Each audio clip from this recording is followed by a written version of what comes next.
Here we are today, guys, in my own backyard, Hurstville. There's an auction today. The price, guys, $1.5 million. It's right over there. I'm gonna go do a house tour. I'm gonna break down the floor plan, the land, the finance, and the strategy and the tactics. And I'm gonna stick around to show you how our auction really works, the tips and tricks, because today, this is where the people either win big or lose big. And here's the fun part, guys. There's an auction happening today, right at the end of this. So in today's property roast, here's what we're unpacking today. Firstly, guys, how to do your due diligence before you bid your first single dollar. Secondly, guys, how to read the floor plan and the aerial shots, and what are these two things really telling us. And thirdly, guys, the auction itself, the theater, the tactics, the how not to get played. And fourthly, guys, the money side, 80% lending versus 90% loans. We're going to look at repayments, stamp duty, and the stuff that most buyers ignore until it's too late.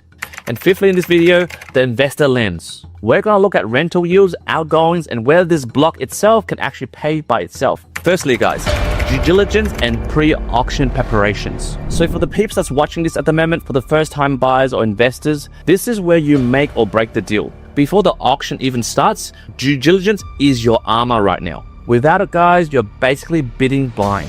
Now I'm going to throw it up here. This is a place that I'm visiting today, doing a behind the scenes breakdown as if I'm going to buy this property with my client. You could potentially sell each duplex, if subdivided, $1.8 million each. That's a total of $3.6 million of final capital value. So at the moment, this place sits on a 1,088 square meter block, and it has a 20-meter frontage. Now that's huge compared to the average Sydney land, which according to the Australian Bureau of Statistics in 2023, it rocks up to be an average 373 square meters. So right now, folks, if you're buying a house, always consider what is the land size. The bigger the block, the longer the long-term value. Now looking at the frontage here, it's wide enough for a duplex potential. But never assume this. Always check with the council first in terms of zoning. And as you can see from this frontage over here, being right on King George's Road, it's really a double-edged sword. Like what I'm trying to say is on one side, it has convenience, but on the other side, the bank sometimes discounts busy road properties, and sometimes the resale can be quite tricky. Now, as we look inside the house, so this is me walking up to the pre-open inspection, checking this place out. This place is currently rented to, I think, more than like 6 to 8 international students or something, because it's just filled up with these people. Now this is the rumpus, and as you can see, there's like 2 or 3 people sleeping there. Ceilings are pretty high. Walk through here, it's very dark. There's another student sleeping there. Like obviously they were doing an auction while these guys were sleeping. I guess it's rented out.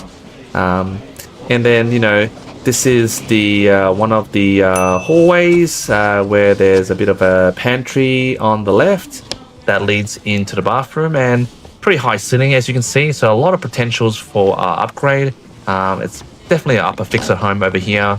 And then this is the sunroom, really bright, very high ceilings, and I was surprised how even though this property is pretty old, it had really good potential. And then as you look outside the window, there was a lot of space on the side of the house for obviously a granny flat or even a studio. That's just me saying hi, guys. And then I walk through towards the end of the house where we see another bedroom. And then this is the kitchen. Kind of small. That's the agent and, potential bidders. That's another bedroom. I've got a student there that's sleeping at the moment. Everyone is sleeping at the moment whilst there's an auction going on at the moment. That's the laundry room, and then that leads to another room. Well, this is the sunroom to the left. And also you can see huge backyard at the back. A lot of land because there's 1,000 square meters. Walking to the back at the moment, there's another room at the back, potentially a granny flat if you look to the left over here, but later I'll show you it's actually a storage room. Now this is the side of the house. Look at that, a lot of land, right? This is on a T-junction block, right? So basically it's not a square piece of land. You can see me right now, I'm walking to the end of the house, massive land as you can see, right? The house only took about maybe 300 or 400 square meters. As you can see, I'm walking to the very far edges of the block of land. you can see a ton of land. You can simply, subdivide this land and build another house if you want, right? By going through DA with the council. And then you see me walking up the side of the block. As you can see, more people, more bidders, mostly all Asian, by the way, because it's Hurstville. And then this is the storage room. Now, this potentially could become a granny flat, which I'll explain later in the video. And then by the way, this is bidder number 1, old mate. He's main character of this video later. We'll see him in the action later. As you can see, there is a bit of work on this property, but it's pretty solid, right? There's a bit of trees on the side, yeah, but I don't think the owner that bought the property did any work to it. I'm looking at it, I'm like, mate, this is an upper pixel potential. I mean, the price guide was $1.5 million. However, if it could be bought at, for example, 1.6 or even 1.7, mate, subdivision, bit of construction, compensating on the fact that it's on King George's Road, very noisy traffic, but it comes with a lower price. And as you can see at the moment, there's no staging. It looks pretty below average at the moment, but I really think this property is being sold for development or future knockdown and construction. Now, while you're going through this property, I want you guys to look for ceiling cracks. I want you guys to go to the corners of the house to check for dampness, and always ask yourself this question: does a floor plan make sense? So when you're walking through, always accompany yourself with the floor plan that the agent or on the website has given you, as I'm showing you up here at the moment. And always, guys, before you go to your auction like today, always get a building and pest inspection done prior to going to auction. Like I'm telling you right now, guys, that report could save you tens of thousands of dollars down the line. Secondly, guys, reading the floor plan plus aerial location / block size. Okay, right now, once you've ticked off the basics, the next thing is the layout and the land shape. Now, first-time buyers often ignore this, but this is the difference between a rental magnet and a money pit. Now, I'm going to throw up on screen at the moment. Here's the floor plan. There's 5 bedrooms, 2 bathrooms, 1 garage. And the sunroom is almost 10 meters long. But then it fronts King George's Road, so even though there is great light, there's also a lot of traffic, if you can notice from the background sound. And then if you look at the rumpus room, that's valuable. It's got dual living potential, for example, student rental. And if you look at the rear bedroom, that's also a quiet winner as well. So right now, let's look at the aerial location shot. From here, you'll see the Sydney CBD in the distance. And from Hurstville to the city, it's like a 20-minute train ride. And also this location is only 2 or 3 minutes from Hurstville Westfield. Now, if you're a landlord, I would probably say to you, tenants would love this type of convenience. But as we go to the aerial shot of this property, you can see that this property has a T-shaped backyard. As you can see over here, it's a sort of like a T shape. And that's where I think there is an upside to this. For example, you can throw in a granny flat. You can probably get about $500 to $600 a week. And if you notice on the outside, there's like a storage room with a spare toilet. This can be converted to like a granny flat without building a granny flat. And in terms of the land size, it's got duplex potential. Like you can split the land and have one side 540 square meters and the other side 540 square meters. And they both can be sold potentially if you built it right and you had the money for the construction for $1.8 million each. Or if you don't have the money at the moment, you can do a thing called land banking, which is basically waiting for the council to do the rezoning. So when this block gets like a R2 or R3 rezoning where it allows you to build high rises, you can sell it to the developer and make a big return. Now, according to CoreLogic, they say that, quote, properties with redevelopment potential can sell for 20 to 30% premiums, end quote. So even if you're not developing today, someone else down the line might, and they may pay you for it. You never know. Thirdly, guys, let's look at auction strategy and on-site tactics with live auction commentary, because I was there. So now, all right, guys, if you now arrived at this part of the video, let's just say you already done your homework. Tick.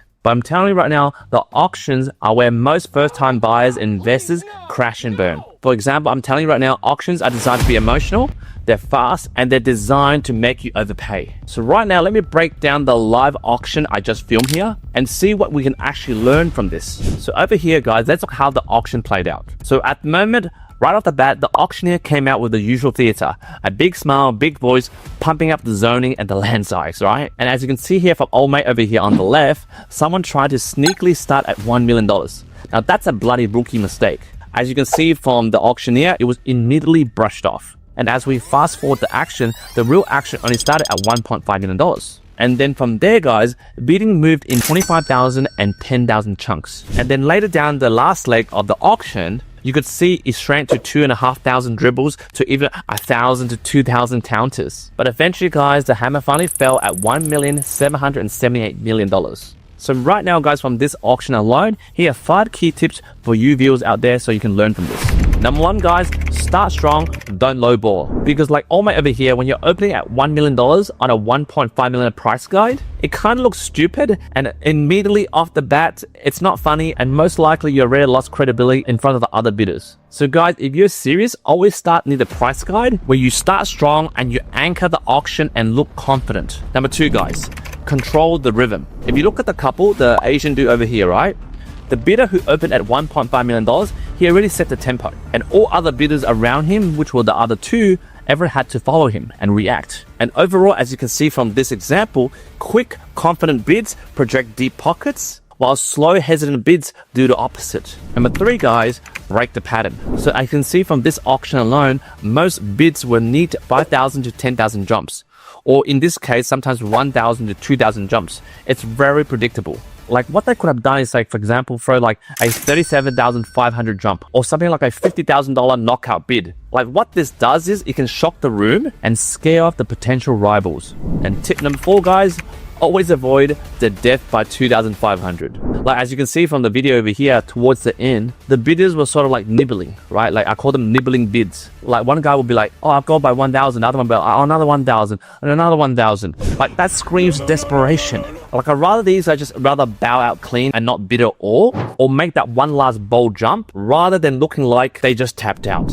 And tip number 5, guys, is know your ceiling price. As you can see from this video over here, the winner won at $1,778,000,000. I think to him, he still had a lot of gas in his tank, but what he did was he didn't chase past his budget. And for you guys over here, if you have a budget, don't chase past it. Like in my own humble opinion, I think missing out is cheaper than going broke. So now, right now, to apply this into this actual auction over here, let me give you tips on the underbidder, the person who didn't win, or my Asian man over here. Like this is what he could have done to win at this auction. Like in this part of the video, we witnessed that the last challenger, like the old mate over here, old mate Asian uncle over here, right? He pushed into the high $1.7 million. But at the end of the day, he lost. But remember, he started at 1.5 and he actually didn't want to go up anymore. And as you can see in between, he kind of hesitated. The agent kind of convinced him. He was doing these random bids with these random numbers. This is what he could have done differently to flip the script. Number 1, guys, he should have thrown a knockout bid earlier, right? So instead of inching up by $5,000, he should have blasted straight into $1.7 million with confidence. Even at not $1.7 million, if they were bidding between 1.5 and he knew that, he wanted to go to 1.7, which he did, he should have went 1.5. The other guy went by another $10,000, and then as you saw in this example, in this live example over here, they just counted each other by 10,000, 5,000 increments.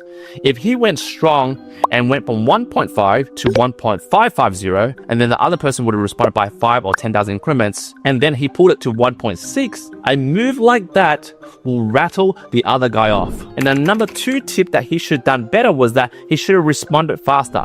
If the other person bid, he should have responded faster and know his bid. As you can see from this video, he's part of a group. Like he has his wife next to him, and then he has his daughter, and then his son-in-law, the white guy over there, right? Like kudos to him. White boy and Asian girl marriage, who cares? Love that kind of combination, right? But then he paused, he checked with his partner, then bid small. Like that hesitation screamed weakness. He should have had all his numbers in his head and just snapped back like that with full control. When you turn to your partner and have a chat, it means you're at the ropes. You're telling people you're at the bloody ropes. Number 3 tip is he should have controlled the rhythm. Don't let the auctioneer control the rhythm, because the auctioneer was trying to control the rhythm. He shouldn't have stuck to the 5,000 to 10,000 or 1,000 increments, right?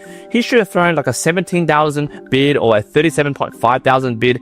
It would break the auctioneer's rhythm and would totally throw the room off balance. And my last tip is he should have finished with authority.